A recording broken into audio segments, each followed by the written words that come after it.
પવિત્ર શ્રાવણ માસ જ્યારે ચાલી રહ્યો છે ત્યારે સમગ્ર વાતાવરણ ભક્તિમય અને ભગવાન શ્રી ભોળાનાથના ભક્તિની અંદર તલ્લીન થઈ ગયું છે. એમાં ઘણા લોકો એવા હશે જે પોતે ઉપવાસ કરતા હશે, લાંઘન કરતા હશે. દરેક ભાવિ ભક્તોને શ્રાવણ માસ ખૂબ સરસ રીતે, સારી રીતે ઉજવે અને ભગવાન શ્રી ભોળાનાથનું સ્મરણ કરી અને એમની મનોકામના પૂર્ણ થાય. એક સરસ મજાની વાત હું આજે તમારા માટે લઈને આવ્યો છું. વાત કદાચ તમને થોડી કડવી લાગશે, પરંતુ આ વાતમાં તમને સચ્ચાઈ ક્યાંય લાગે તો વિડીયોની અંદર ચોક્કસથી મને રાય તમારી ચોક્કસથી આપજો. દોસ્તો, ઘણા બધા લોકો એવા છે જે પોતે આખું વર્ષ ના ખાવાનું ખાય છે, ના પીવાનું પીવે છે, અને જ્યારે શ્રાવણ માસ આવે છે એટલે બધું જ બંધ કરી માત્ર ને માત્ર શિવ ભક્તિમાં તલ્લીન થઈ જાય છે.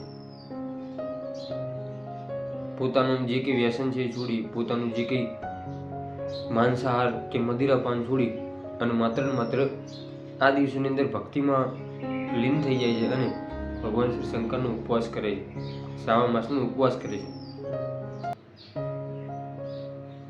આ કેટલા અંશે તમને સાચું લાગે છે?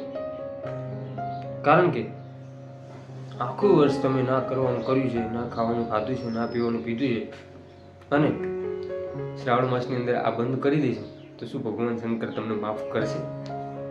તમે તમારા મનને સવાલ પૂછો, તમે તમારા દિલને સવાલ કરો કે શું ભગવાન શંકર આપણને માફ કરશે? આ શ્રાવણ માસની અંદર જો તમારે સંકલ્પ જ કરવો હોય, જો તમારે નિર્ણય જ કરવો હોય, તો એવો નિર્ણય કેમ નથી કરતા કે હું મારું એક વ્યસન છોડીશ, હું મારી જે અન્ય ખરાબ આદતો છે એ મૂકી દઈશ. તમે ઉપવાસ કરો છો, તમારી શ્રદ્ધા અને તમારી આસ્થાને ખૂબ ખૂબ વંદન છે અને કરવો પણ જોઈએ, કારણ કે ઉપવાસ એ શરીર માટે જરૂરી છે.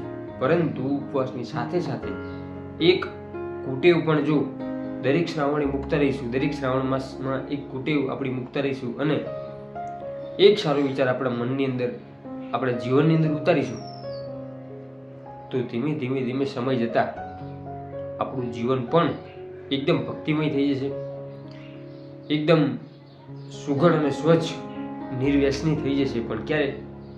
જ્યારે આપણે એના માટે પોતે પહેલ કરીશું. તો ઉપવાસ કરીએ છીએ અને પછી જ્યારે કોઈ ઘરે ભૂખ્યો વ્યક્તિ કે કોઈ માંગણ આવે ત્યારે આપણે એને ખવડાવતા નથી, કે આપણે એને આપણી યથાશક્તિ મુજબ દાન નથી કરતા, તો એ ઉપવાસનો શું મતલબ? ઉપવાસ જીવનમાં જરૂરી છે, પણ ઉપવાસ કરવી છે તો આપણા ભાગનું ભોજન છે જે આપણે નથી જમ્યા, કે આ મહિનો દરમિયાન, શ્રાવણ માસ દરમિયાન આપણે નહીં જમીએ, તો એ કોઈ અન્ય ભૂખ્યા વ્યક્તિના પેટે જાય કે એના પેટમાં જાય તો એ આપણને અંતરથી આશીર્વાદ આપશે, એ આપણને ખૂબ સરસ મજાની શુભકામનાઓને આશીર્વાદ આપશે.